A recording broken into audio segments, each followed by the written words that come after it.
Bom dia, irmão e irmã que está ouvindo esse áudio. Tenha um excelente dia, uma excelente semana, na presença do Senhor, na paz do Senhor Jesus Cristo. Já estamos iniciando nossa semana. No calendário é domingo, né? Mas domingo geralmente é dia de folga, né? Então a gente costuma dizer que a semana começa na segunda-feira. É a mesma coisa quando diz que só é à tarde depois que a gente almoça, né? Então, é uma ótima semana para todos nós. Que a gente se alegre nessa semana, tenha boas notícias, que a gente realize coisas que a gente quer conquistar, né?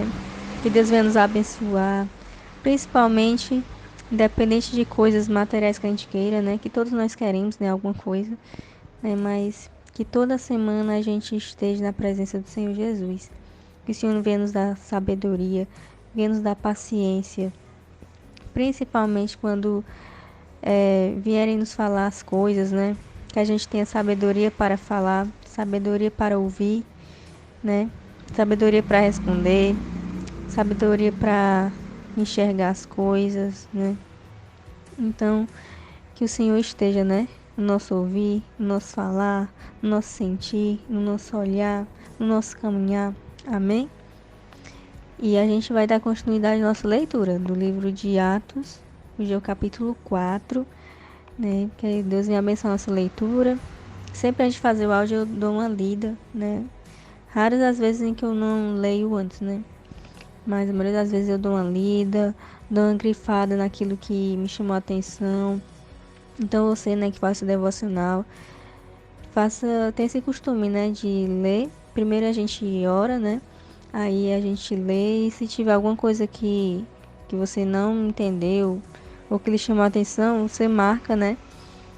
Anota na Bíblia ou anota em algum papelzinho, algum comentário, algo que o Senhor falou no seu coração, né? E aí, ou você pesquisa por conta própria, você coloca aqui no grupo, nos comentários, você não fique com essa dúvida, né? Não vá dormir com essa dúvida, né? Procure entender melhor. Eu tenho uma Bíblia de estudo, eu tô até lendo, eu tava lendo outra Bíblia, né, nos outros livros, mas eu tô lendo ela agora, né? E é muito boa, né? Vem com os comentários. Então, você que gosta de se aprofundar, eu tenho a Bíblia da Mulher. Tem outras Bíblias aí, né? Tem Bíblia do Pregador, né? Tem outras aí. Eu leio a Bíblia da Mulher e você que quer se aprofundar mais, né? É um bom investimento você adquirir uma Bíblia de estudo, né? Você que é mulher, a Bíblia da Mulher é muito bom. Traz não somente comentários, mas traz uns estudos dentro da Bíblia pra gente ler, algumas tem atrás tem umas tabelas, umas coisas, né, bem interessantes. Então, dando continuidade, né, Atos capítulo 4 diz assim: Falavam eles ainda ao povo quando sobrevieram os sacerdotes, o capitão do templo e os saduceus, ressentidos por ensinarem eles o povo e anunciarem Jesus a ressurreição dentre os mortos. Então, como eu já comentei em outros livros, né, os saduceus eram uma classe de pessoas que existiam naquela época que não criam na ressurreição. E as pessoas, né, algumas delas, nesses saduceus, eles faziam parte ali da autoridade ali na época. Então, continuando. E os prenderam, recolhendo-os ao cárcere até o dia seguinte, pois já era tarde.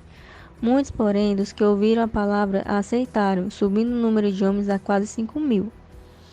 No dia seguinte, reuniram-se em Jerusalém as autoridades, os anciãos e os escribas, com o sumo sacerdote Anás, Caifás, João, Alexandre e todos os que eram da linhagem do sumo sacerdote. E pondo-os perante eles, o arguíram: Com que poder ou em nome de quem fizeste isto?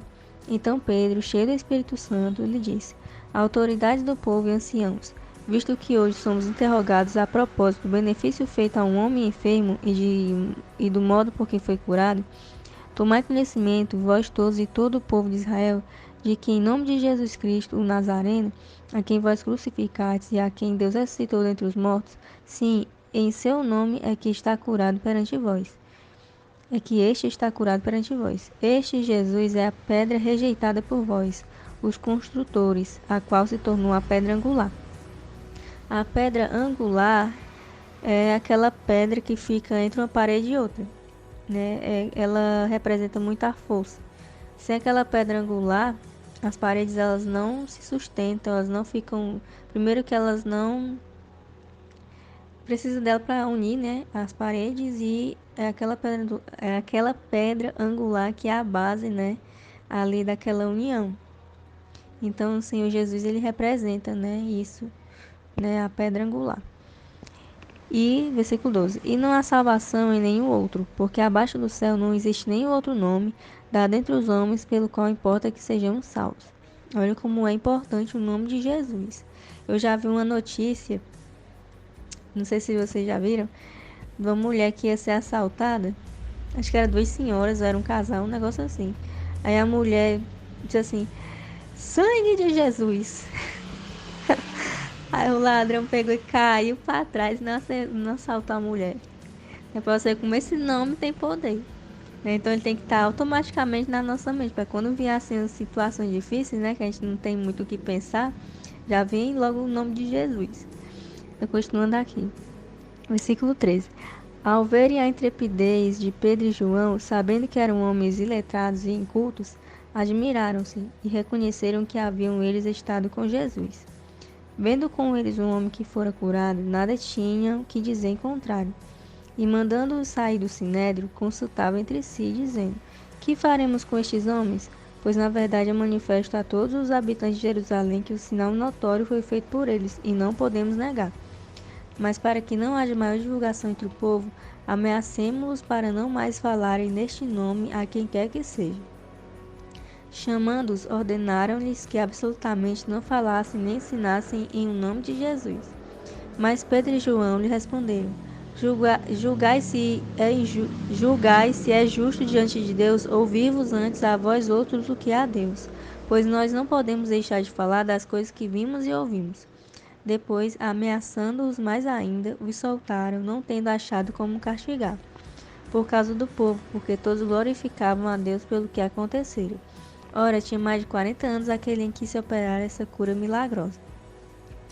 Ele disse isso, né, que a pessoa tinha mais de 40 anos, segundo aqui os comentários, né, da minha Bíblia, é porque até os 40 anos eles ainda esperavam que a pessoa podia ser curada naturalmente, né? Mas depois dos 40 anos, aí realmente foi um milagre mesmo.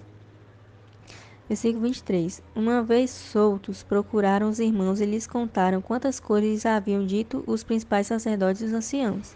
Ouvindo isto, unânimes, levantaram a voz a Deus e disseram: Tu, soberano Senhor, que fizeste o céu, a terra, o mar e tudo o que neles há, que disseste por intermédio do Espírito Santo por boca de Davi, nosso pai teu servo, porque se enfureceram os gentios e os povos imaginaram coisas vãs? Levantaram-se os reis da terra e as autoridades ajuntaram-se a uma contra o Senhor e contra o seu ungido. Porque verdadeiramente se ajuntaram nesta cidade contra o teu santo servo Jesus, a qual ungiste Herodes e Pôncio Pilatos com gentios e gente de Israel, para fazerem tudo o que a tua mão e o teu propósito predeterminaram.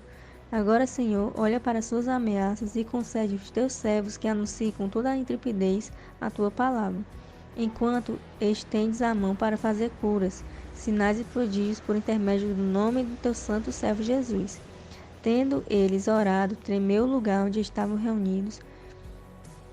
Todos ficaram cheios do Espírito Santo e com intrepidez anunciavam a palavra de Deus.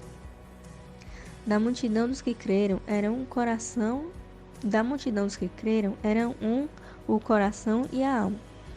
Então eles tinham o mesmo sentimento mútuo, né? Em pregar a palavra do Senhor, em estar na presença do Senhor, em alcançar os perdidos, né? E ajudar também os irmãos da igreja. A gente vai ver aqui, ó. Versículo 33. Versículo 32, que eu não terminei de ler tudo. Da multidão dos que creram, eram o coração e a alma. Ninguém considerava exclusivamente sua nenhuma das coisas que possuía. Tudo, porém, lhes era comum. Com grande poder, os apóstolos davam testemunho da ressurreição do Senhor Jesus, e em todos eles havia abundante graça.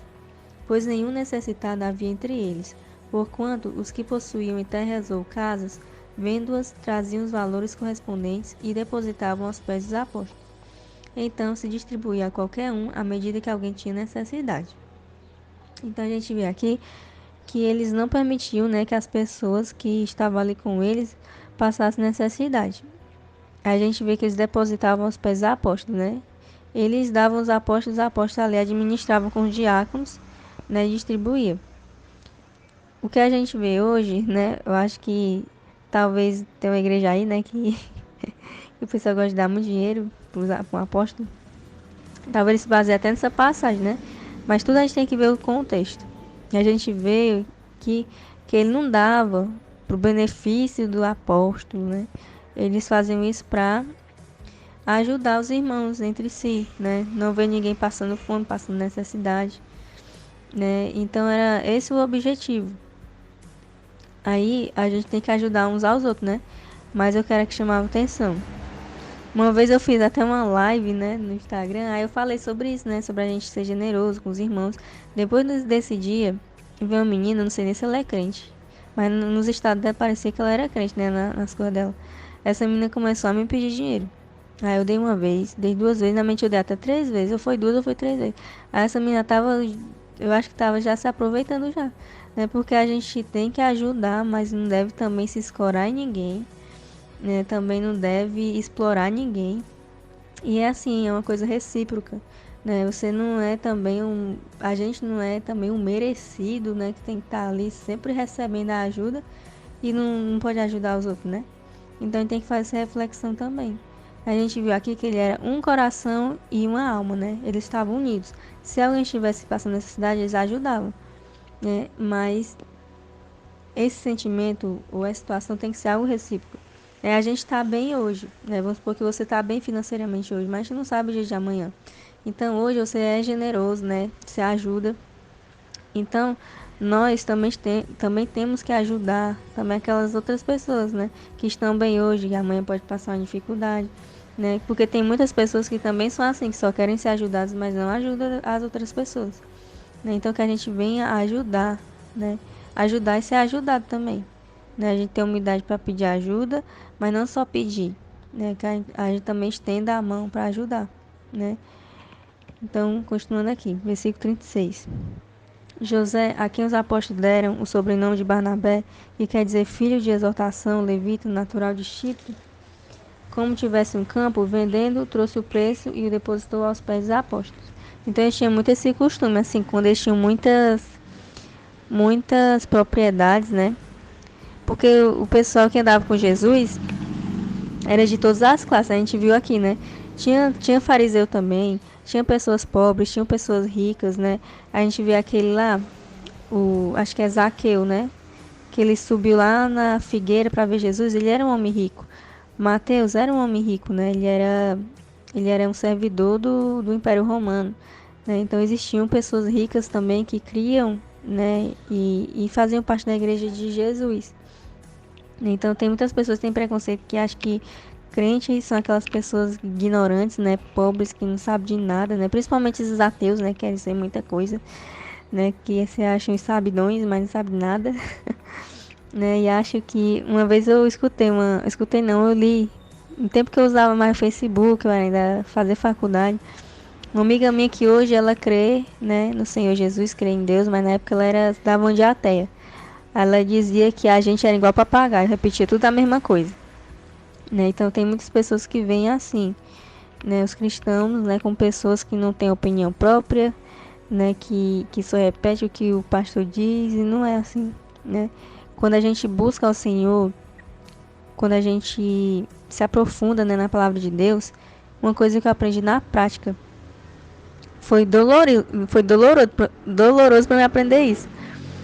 Mas foi uma forma que o Senhor me mostrou, né, que eu devo realmente confiar nele 100%, né, que todo o conhecimento que existe nessa terra, né, esses estudiosos, essas descobertas, tudo aí da ciência, né, de um modo geral, tudo isso, o Senhor, ele já sabe, né, algumas coisas que estão descobrindo agora já tem até na Bíblia há muitos anos atrás já registrado, né, e essas coisas aí de inteligência emocional, né? Todas essas coisas que ensinam hoje Na verdade, é o Senhor que libera, né, uma parcela, uma pequena partícula do seu conhecimento, da sua ciência para nós, né? Então, quanto mais a gente busca ao Senhor, mais nos tornamos pessoas sábias, pessoas sábias, né? Então, tem pessoas que acham assim, vou aceitar Jesus, então eu vou retroceder, né? Mas não, né? Porque as pessoas veem assim, vou deixar de fazer isso, vou pensar assim, vou deixar de fazer isso. Não é, né? Você não vai retroceder quando você aceita Jesus. Na verdade, você vai evoluir como ser humano, né? Você vai evoluir como pessoa. Até mesmo tá vendo esses dias um vídeo, vamos dizer assim, que quando a gente está em contato com a natureza, é como se nosso cérebro ele se desenvolvesse mais, né? Crianças que crescem tendo contato maior com a natureza são crianças que se desenvolvem mais. E a natureza a gente sabe que é uma criação, uma obra-prima do Senhor, né? É uma obra primária de Deus. A primeira criação de Deus foi a natureza. Então o homem, ele pinta a natureza, ele canta sobre a natureza, ele contempla a natureza, mas ele não cria, né? Foi Deus, né, que criou, assim como eu e você, né? Nós somos criações primárias de Deus, né? Então, quando a gente tem esse contato, quando eu tô em contato com a natureza, eu me sinto mais próxima do Senhor, né? É porque foi ali uma obra, né, das mãos do Senhor, né? Não é uma tecnologia que foi o homem que criou, que é uma obra secundária de Deus, porque foi a partir do conhecimento que o Senhor nos deu que a pessoa criou aquela tecnologia, né? Mas a natureza, né, é uma obra primária de Deus. Então, quando a gente se aproxima, né, a gente sente mais a presença do Senhor.